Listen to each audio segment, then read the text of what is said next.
Vou pedir para que você abra a sua Bíblia em 2 Coríntios, capítulo 5. Amém? Glória a Deus. Quem achou diz amém. Quem não achou, procure. Glória a Deus. Nós iremos ler a partir do versículo 11. Nós leremos do 11 até o 21, sendo o 21 nosso versículo chave. Amém? 2 Coríntios capítulo 5, verso 11. Igreja, enquanto vocês procuram, essa mensagem é uma mensagem que vai direto ao encontro da ceia, mas hoje nós iremos mais fundo. É uma pena que o horário já está bem avançado, mas, se Deus quiser, todos nós vamos alcançar. Amém? Vamos ler? Diz assim a minha Bíblia, que está na King James: portanto, compreendo o que significa temer ao Senhor. Procuramos persuadir todas as pessoas. O que somos está manifesto diante de Deus e esperamos que semelhantemente esteja bem claro em vossa consciência. Nós não estamos tentando outra vez nos recomendar a vós, mas vós concedemos a oportunidade de vós orgulhardes por nossa causa, de maneira que tenhais resposta para os que se mergulham das aparências e não do que está no coração. Pois se enlouquecemos é por amor a Deus, se convencemos o juízo é porque vos amamos. Portanto, o amor de Cristo nos constrange, porque estamos plenamente convencidos de que um morreu por todos, logo todos morreram. E ele morreu por todos nós, para que aqueles que vivem já não vivam mais para si mesmos, mas para aquele que por eles morreu e ressuscitou. Assim, de agora em diante, a ninguém mais consideramos ao ponto de vista meramente humano. Ainda que outrora tivéssemos considerado a Cristo assim, agora, contudo, já não o conhecemos mais desse modo. Portanto, se alguém está em Cristo, é uma nova criação. As coisas antigas já se passaram, eis que tudo se fez novo. Tudo isso provém de Deus, que nos reconciliou consigo mesmo por intermédio de Cristo e nos outorgou o ministério da reconciliação. Pois Deus estava em Cristo reconciliado consigo mesmo o mundo, não levando em conta as transgressões dos seres humanos, e nos encarregou da mensagem da reconciliação. Portanto, somos embaixadores de Cristo, como se Deus vos encorajasse por meio de nosso intermédio. Assim, vos suplicamos em nome de Cristo que vos reconcilieis com Deus. Deus fez daquele que não tinha pecado algum a oferta por todos os nossos pecados, a fim de que nele nos tornássemos justiça de Deus. Amém? Glória a Deus. Irmãos, eu vou ler esse versículo numa outra versão. Deixa eu ver se muda muita coisa. Vou ler mais uma vez o versículo 21, porque eu quero deixar frisado. Pois Deus fez de Cristo aquele que nunca pecou a oferta do nosso pecado, para que por meio dele fôssemos declarados justos diante de Deus. Amém? Curve suas cabeças, vamos fazer uma pequena oração. E nessa oração, peça para que Deus fale com você, porque eu sou um comedor de arroz e feijão, só uma pessoinha a mais aí, a menos, mas o Espírito Santo nos usa. Amém?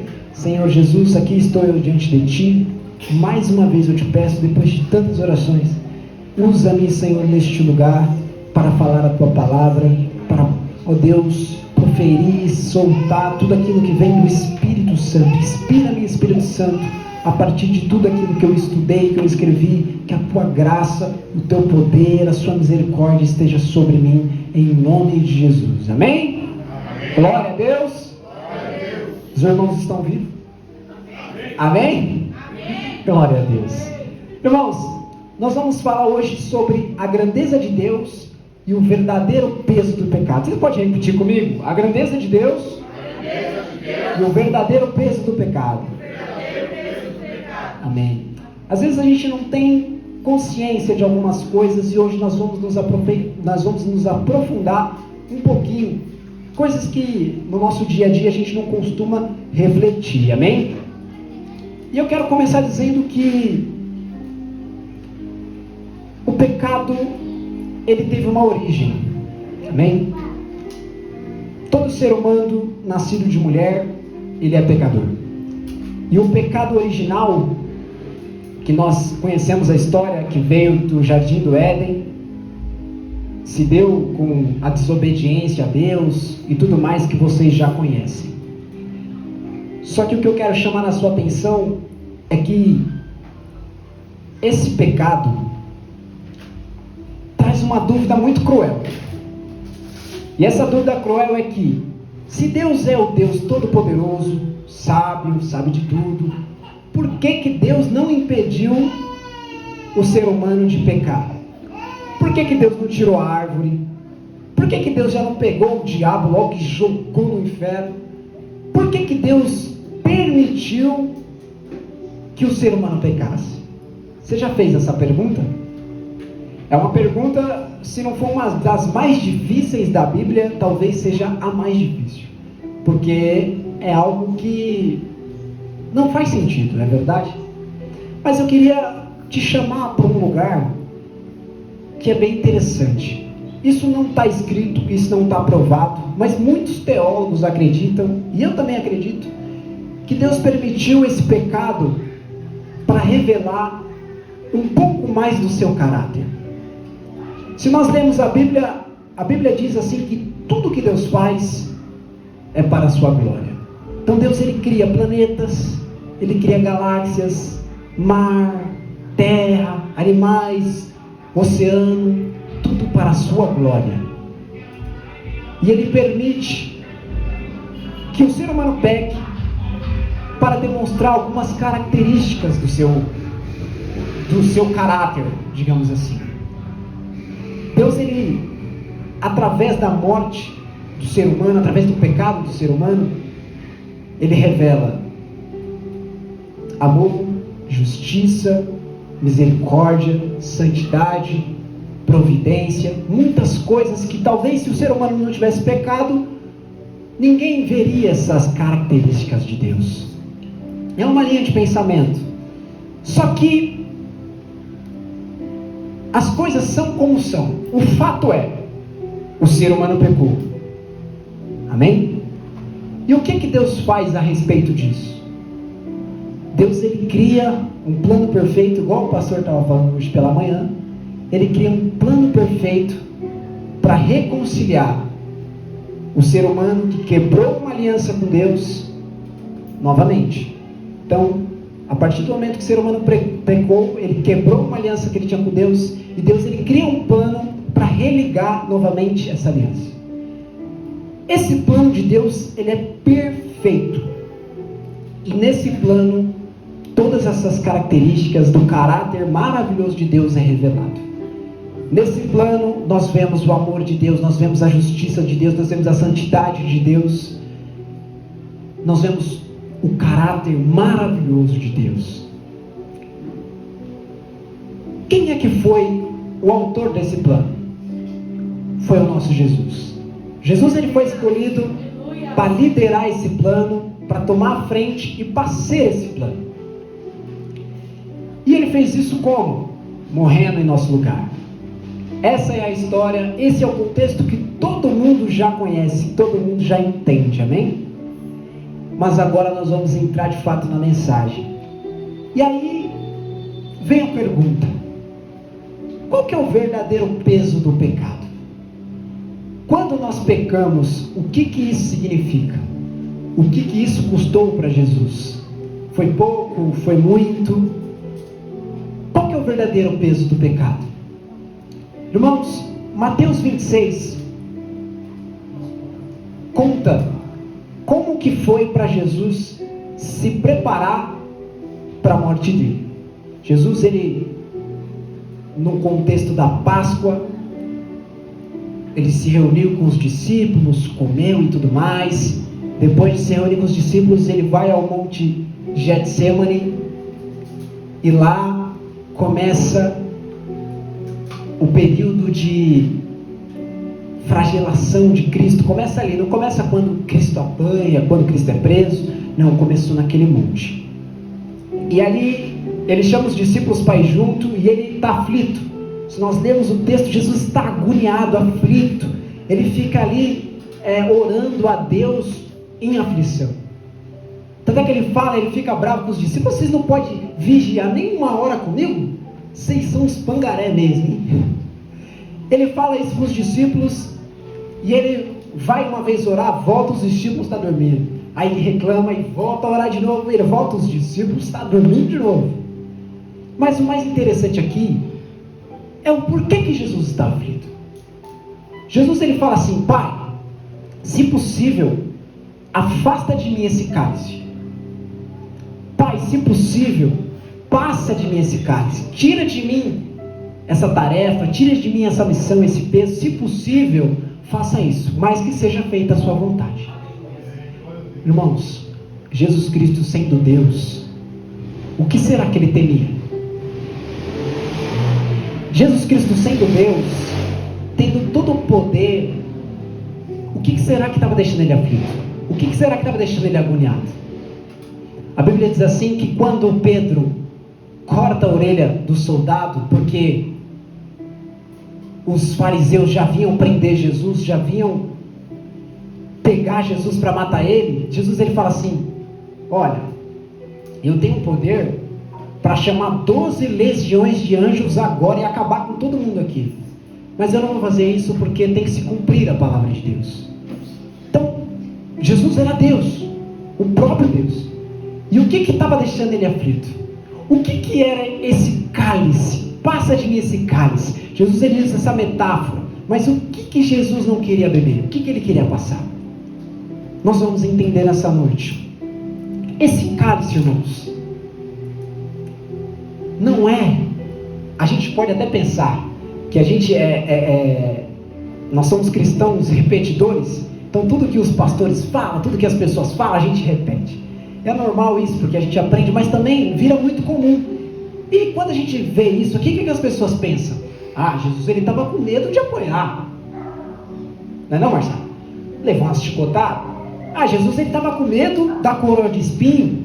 Meu Deus, uma coroa de espinho é muito forte. Jesus, ele estava com medo de carregar a cruz, que é muito pesada, ele não aguentaria. Irmãos, essas coisas são horríveis e foram difíceis para Jesus. Mas como é que fica os nossos irmãos que foram comidos vivos no Coliseu? Eles estão no mesmo pé de igualdade de Jesus?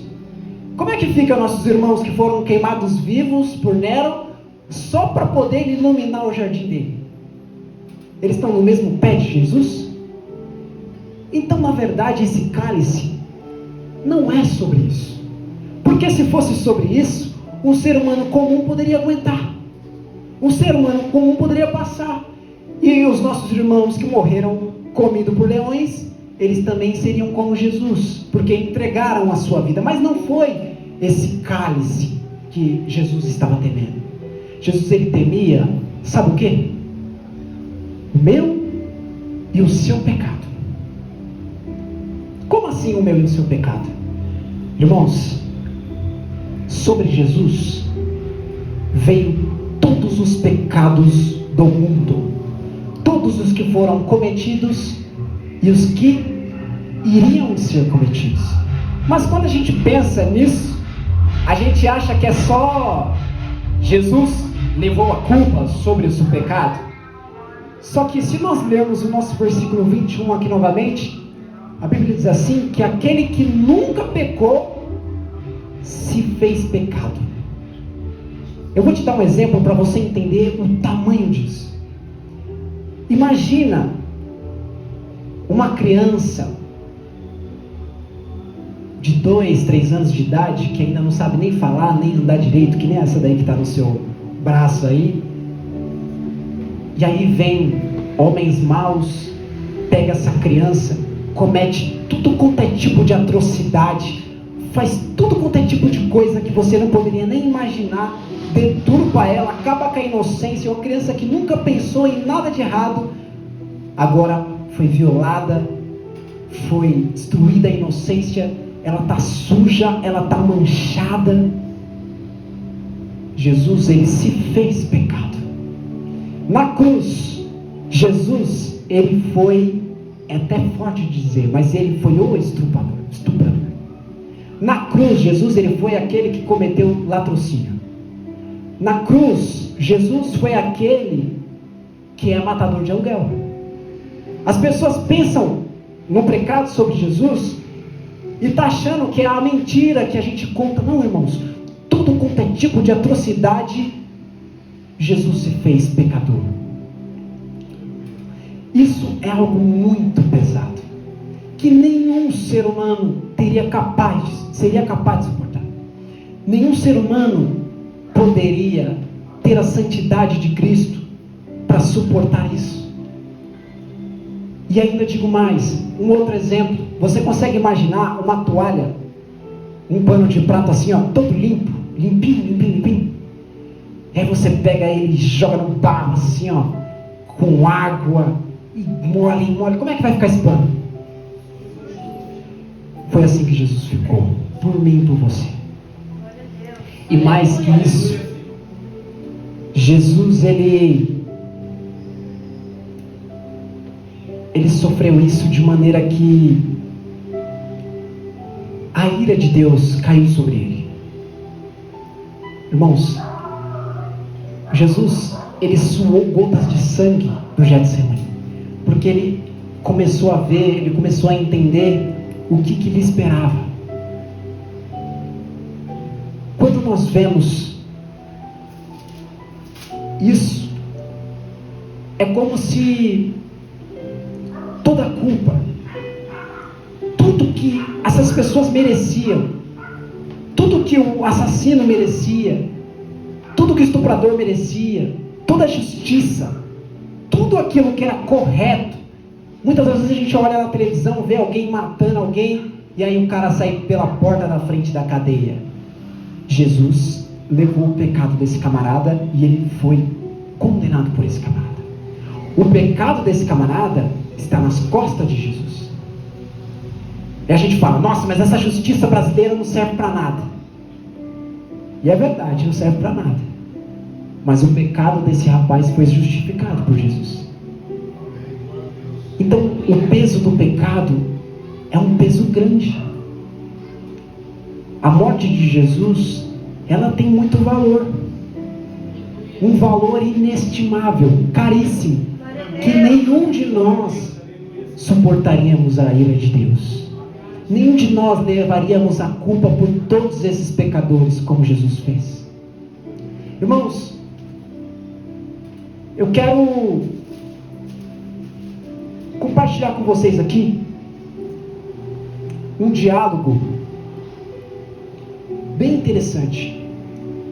Ele foi escrito por John Flavel, que era um pastor puritano, presbiteriano, e ele conta esse comentário. Ele conta um diálogo entre Jesus e Deus. Como que aconteceria a reconciliação? Eu prometo ser rápido. Então imagine o seguinte, ó, o pai falando: meu filho, aqui está uma companhia de pecadores que estão arruinados em si mesmos e agora estão abertos à minha justiça. Justiça requer satisfação por eles, e ela se satisfará na eterna ruína deles. O que será feito por essas almas? Isso Deus falando. E aí vem o filho e diz assim: ó meu pai, tal é o meu amor e pena por eles, que ao invés de eles perecerem eternamente, eu serei responsável por eles como seu fiador. traga toda a dívida deles, para que eu possa ver o que eles te devem. Senhor, traga todas elas para que não haja mais débitos futuros com eles. Da minha mão tu requererás. Prefiro sofrer a tua ira do que eles a sofram. Sobre mim, meu pai, sobre mim sejam todos os débitos deles. E aí o pai diz: mas meu filho, se você tomar o lugar deles, você deve considerar que terá que pagar até a menor dívida. Não espere abatimentos. Se eu poupar eles, não pouparei a ti. E aí Jesus fala, nesse diálogo metafórico: eu estou disposto que assim seja, Pai. Que tudo venha sobre mim. Eu estou apto a quitar tudo. E ainda que isso signifique uma ruína para mim, ainda que toda a minha riqueza empobreça, todos os meus tesouros se esvaziem, sabe? E ainda diz aqui no final: ainda assim estou disposto a quitá-la. Irmãos, se nós entendemos isso aqui corretamente, esse comentário foi muito feliz nas suas palavras, porque é exatamente isso. É como se Deus estivesse falando assim: filho, se você for morrer no lugar deles, eu não vou poupar nada. Tudo que eles fizerem estará sobre você. E agora que você entende o tamanho do seu pecado, o valor do seu pecado, e agora que você entende que Jesus, ele não estava temendo as chicotadas, ele estava temendo a ira de Deus, a própria ira de Deus, na sua pura essência, digamos assim, algo grandioso, tudo aquilo que foi feito e tudo aquilo que seria feito de pecado sobre as costas de Jesus. Jesus, ele morre, ele ressuscita e ele vai aos céus, Deus o glorifica. Mas aí vem o ponto: e quem não aceitar essa salvação? E quem não aceitar esse sacrifício de Cristo? O que acontece? Quais são as consequências de nós negarmos o sacrifício de Jesus? Se uma vez que Jesus morreu, todos nós estávamos condenados, e nós negamos o sacrifício de Jesus, o que vai acontecer conosco? Irmãos, há várias traduções na Bíblia para inferno, mas uma delas é Geena. Tem outros, infernos, Sheol, a tradução hebraica, uma delas que Jesus fala várias vezes é Geena. O que significa Geena? Significa Vale de Renom, ou Vale do Filho de Renom. O que isso significa? Tinha uma cidade que era Jerusalém, que tinha um vale, que é imagina um buraco, assim, um lugar, um espaço, e nesse vale eles sacrificavam pessoas a um deus chamado Moloque. Mais para frente, um rei acaba com isso e transforma esse espaço que eles sacrificavam pessoas em um lixão. Um lixão onde literalmente tudo era jogado. Tudo que você imaginar. Resto de animal, resto de gente, cadáveres, coisas das piores naturezas era jogado nesse lugar. E nesse lugar, eles jogavam enxofre, porque eles queimavam os lixos e o fogo não se apagava. Aí eles não precisavam descer lá para acender mais o fogo, fazer nada, e o fogo ficava continuamente ardendo, aceso, e eles só jogavam o lixo lá, e assim ficavam por muito tempo. Essa é a comparação que Jesus faz com o inferno. É assim que Jesus descreve o inferno. Em mais de 10 vezes no Antigo Testamento, principalmente Mateus, Jesus ele usa essa palavra para descrever o inferno. Irmãos, Jesus ele traz para você uma salvação tão linda, algo tão perfeito, tão maravilhoso.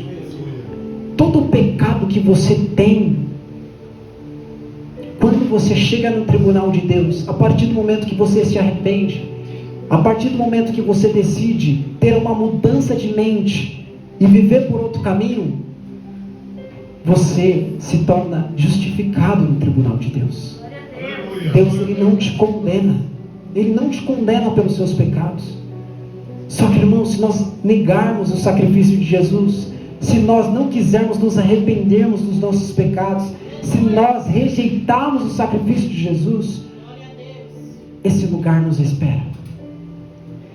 Irmãos, esse lugar é um lugar, muita gente acha, e é outra abertura de visão aqui, muita gente acha que o inferno é um lugar onde o diabo tem controle. Todo mundo acha que quando a pessoa vai ao inferno, é como se o diabo ficasse lá, chicotando a pessoa, e você não sei o quê. Não, irmãos. Quem condena os que rejeitarem a Deus é o próprio Deus.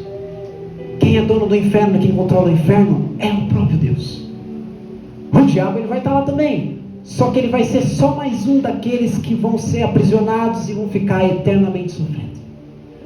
A Bíblia diz assim em Apocalipse 19:15, eu vou ler com você para você entender o tamanho que é isso aqui. Abra sua Bíblia rapidamente, Apocalipse 19:15. Glória a Deus. Aleluia, Senhor. Glória a Deus, te damos. Podemos ler? Apocalipse 19:15 diz o seguinte, na versão NTLH, facinha de nós entendermos: mas se vocês não querem ser servos do Senhor, decidam hoje a quem vão servir. Resolvam se vão servir os deuses que são seus antepassados que adoraram na terra da Mesopotâmia, ou os deuses dos amorreus. Peraí, só um momento. A Bíblia me enganou aqui, gente. Peraí. Pô, ninguém me avisa que eu estou lendo errado. Vocês são pensa mesmo, hein? Espera que agora vai dar certo. Vamos lá, agora sim. Da sua boca saía uma espada afiada, com a qual ele vencera as nações. Ele as governará com uma barra de ferro e pisará as uvas no tanque do furor da ira de Deus Todo-Poderoso. Irmãos, o que João está falando aqui é que quem vai castigar, que quem vai requerer todo o pecado, toda a justiça, não é o diabo e seus anjos. Não, eles vão ser condenados juntos. Quem vai requerer isso vai ser o próprio Deus. E eu quero deixar bem claro hoje para você: não queira sofrer a ira de Deus. Irmãos, olha essa descrição. Imagine um lugar onde não tem saída, um lugar onde não tem escapatória, onde arde, a dor nunca se alivia, um lugar onde só o resto, só o lixo, só o pior da humanidade vai ser jogado lá, um lugar onde eternamente seremos condenados se rejeitarmos a salvação de Cristo. A Bíblia diz assim que por nós mesmos nós não temos poder de alcançar a salvação. Por nós mesmos, pelas nossas obras, pelos nossos feitos, nós não temos poder de alcançar a salvação. Então Jesus, ele faz esse lindo ato, que é o que nós vamos celebrar hoje da ceia, para que nós possamos ter direito a essa salvação. E a partir do momento que nós temos direito, se nós a rejeitarmos, nós vamos pagar pelos nossos pecados. Deus, ele vai requerer a justiça dele sobre nós. Não acredite, não ache que tudo que nós fazemos nessa terra está sendo desapercebido. Tudo nosso Deus está vendo, mas todos os dias você acorda com uma nova chance, todos os dias você acorda com uma nova oportunidade, todos os dias há alguém para te chamar para ir para a igreja, há alguém para te lembrar que Deus tem um plano de salvação para você. Aproveite essa oportunidade, amém? Porque o mesmo Deus que demonstrou o seu imenso amor e continua demonstrando sua misericórdia, é o mesmo Deus que é justiça. É o mesmo Deus que é justiça. ele não pode falhar entregando o seu amor e fazendo vista grossa para o pecado, irmãos. Não, não é. O nosso Deus, ele é justo, ele é perfeito, ele é reto.